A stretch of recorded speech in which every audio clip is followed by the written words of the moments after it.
Hello everybody, this is the Rabid Hedgehog, and this is the ride and review of the 2016 Harley-Davidson Road King. Now, about a week ago I actually rode the Indian Springfield, and that was the direct competition to this bike, just having quick release windshield and some hard saddlebags and things like that. So I'm going to go ahead and take out the Harley equivalent of this bike, or of that bike, and take it out as well. Now this one does have the heel toe shifter, unlike the Springfield, which is a pleasant treat for me. I love heel toe shifting. This particular bike, of course, is the 103 version of the Road King. It is not a CVO. It has a nice tall and wide windshield. Very adequate wind protection as it is. It's actually a very windy day today here in Oklahoma. Probably about 30-mile-an-hour winds or so. And very good check already. Has heck of engine braking. That's good. Got good brakes all around already. Can kind of test them out a little bit faster than I did on that street. Now this bike actually is pretty comfortable. I don't have the Road King statistics, so I'll put those in the description below. But like I said, this is just the 103 version. Floorboards for the passenger. There's no backrest on this particular model, but like I said, it does have the hard saddlebags in the back. It does have the crash bars already integrated into those as well. When it comes to the ergonomics and the controls of this bike, standard Harley affair, like I've always said, it's pretty much, well, you got your start stop and your hazards and starter switch on the right with your right turn blinker, and then you got your high-low beam and your horn, your driver information center button on this back side here, and also this bike is equipped with cruise control. So whenever you slap it, you can actually get cruise control activated, which I just went to the activation. It's down there in the actual speedometer, which is in the gas tank, which is actually a really far down look to see it.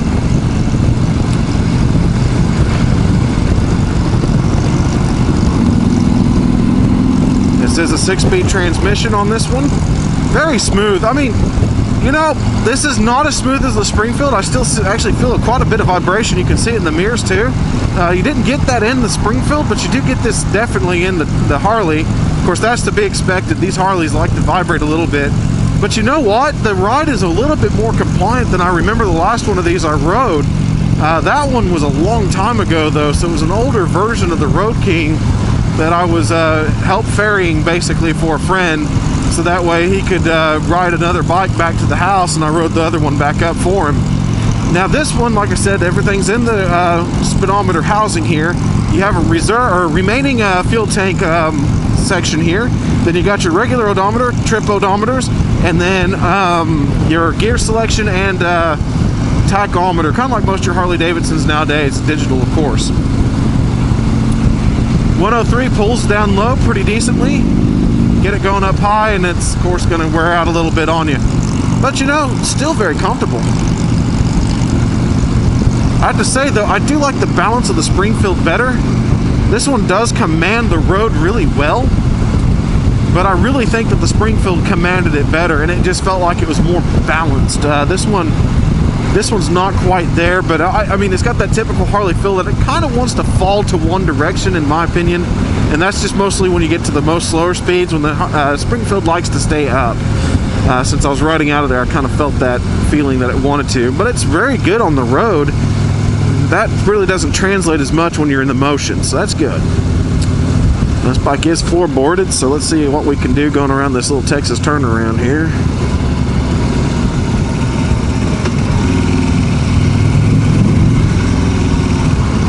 Not too bad. Turns really well for a big beast. Not as, I can't tell if it's as good as the Springfield. I did touch it down with the Springfield at least once. Let's give her a ring out here. Oh, there's a little bit of a touchdown. Not quite as much of an angle. Sounds really good stock though. This turns pretty good for what it's worth.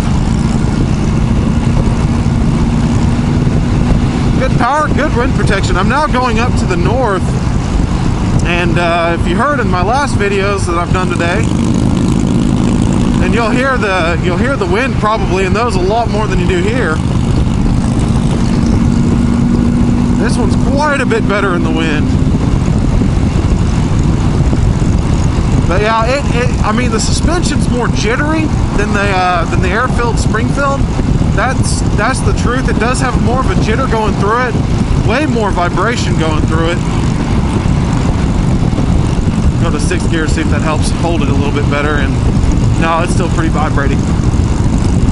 But I mean, it's still a great bike. I mean, this is a good touring bike, and this would be my second choice basically if I was to go to the touring style bigger bikes with baggers.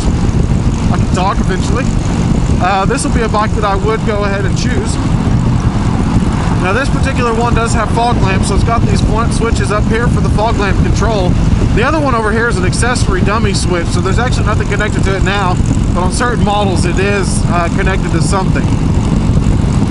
But I mean, the mirrors on this one at least do really good. I can actually see through this one's better than I could, you know, the Sportsters and stuff like that, but it's got very good visibility. Like I said though, this one, I mean, it turns a little bit lazier. It's still a flickable bike despite its mass and size, but you know, it just doesn't quite feel as lively as the Springfield did for sure. So when it comes down to it, I'll still take the Springfield over this bike, but I do like the Road King. It's still a very competent riding bike. I do like it more than the Victory Cross Country. I know a lot of people are wanting me to redo that one or you know, give it another chance because I didn't ring it out or things like that. You know, like I said, my wife was on that one. She didn't like the comfort of it.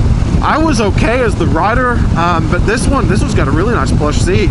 This one I could see riding for a few hours because I mean, it's very comfortable, very plush, very nice.